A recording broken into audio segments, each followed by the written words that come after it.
avez peut-être vu des reportages sur ce thème-là, mais on va y rentrer dans cette affaire-là un peu plus en profondeur. Aujourd'hui, c'est le début de ce paquet neutre dans vos bureaux de tabac habituels. Alors, ça va changer quoi? Ça sert à quoi? Est-ce que ça a marché dans les pays où on a déjà fait ça? Réponse avec vous, Frédéric. On commence par... Par l'idée de départ, c'est d'éviter le marketing, parce qu'il y a un énorme marketing autour des paquets de cigarettes. Si je vous parle d'un chameau ou bien d'un casque de Gaulois, j'ai pas dit de marque, pourtant vous savez tout de suite de quoi il s'agit. Donc l'idée c'est de casser ça, le côté joli, le côté attractif. Ou une andalouse aussi. Ou une andalouse. Regardez, vous allez voir des images, notamment auprès des jeunes, auprès des femmes. Pour les femmes, par exemple, il y a des cigarettes prétendument plus féminines. Alors elles sont plus fines, avec des couleurs pastel. En voici par exemple. Il y a des grandes actrices françaises qui ne fument que ces marques. Voilà, donc tout ça c'est fini. C'est pour casser ça. Vous voyez, maintenant, ça sera des paquets tout grisailles, une espèce de kaki foncé. La marque est écrite toute petite, sans aucun logo. Il y a juste les messages contre le cancer, bien horribles. Selon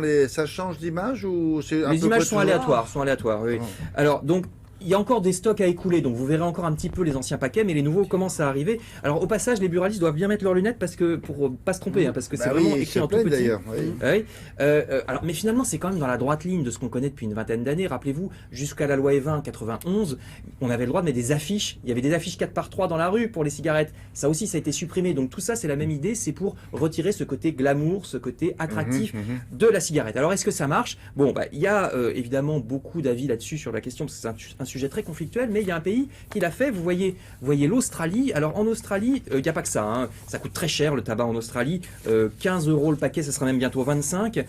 Mais il y a aussi le paquet neutre, c'est les premiers à l'avoir fait. Ils ont fait baisser le nombre de fumeurs. Bon, il y a aussi le fait que c'est une île l'Australie, donc vous pouvez pas, comme en France, aller faire vos courses en Belgique pour le tabac ou au Luxembourg. Mais en tout cas, tout ça fait que ça a beaucoup baissé. Ils sont passés de 25% de fumeurs à 12% seulement. Et alors, là, pourquoi on voit des hôpitaux? On voit des hôpitaux parce que, justement, c'est la raison pour laquelle les pays font de plus en plus de mesures, dont le paquet neutre, parce qu'ils se sont rendus compte que ça leur coûte plus cher que les taxes que ça rapporte. Pourquoi? Parce que les taxes rapportent beaucoup de choses, beaucoup d'argent au pays, mais en fait, quand on compte tout, il y a eu des statistiques, quand on compte les 80 000 morts du tabac chaque année, les 600 000 personnes qui sont malades, notamment du cancer, plus l'absentéisme qui coûte cher aux entreprises, eh bien, ça coûte beaucoup plus cher. Alors, il y a des statistiques très différentes selon ce qu'on compte. Par exemple, est-ce qu'on compte les gens qui n'arriveront jamais à l'âge de la retraite à cause des cancers et qui donc, on n'aura pas à leur payer des retraites.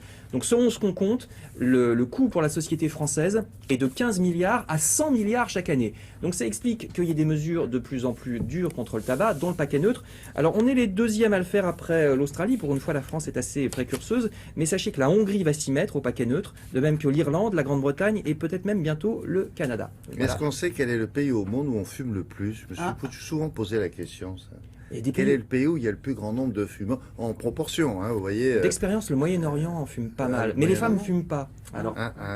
Alors qu'en France, les femmes fument plus que les hommes. Ça commence à rattraper les hommes, exactement. Oui, à bon entendeur, salut. Bah oui, vous n'avez pas raison. Ça va faire la fortune des petites housses. Vous savez, les gens qui fabriquent des petites housses pour cacher ces paquets affreux. Ça va faire la fortune de ces gens-là. Oui, ou des pompes funèbres aussi. Merci beaucoup.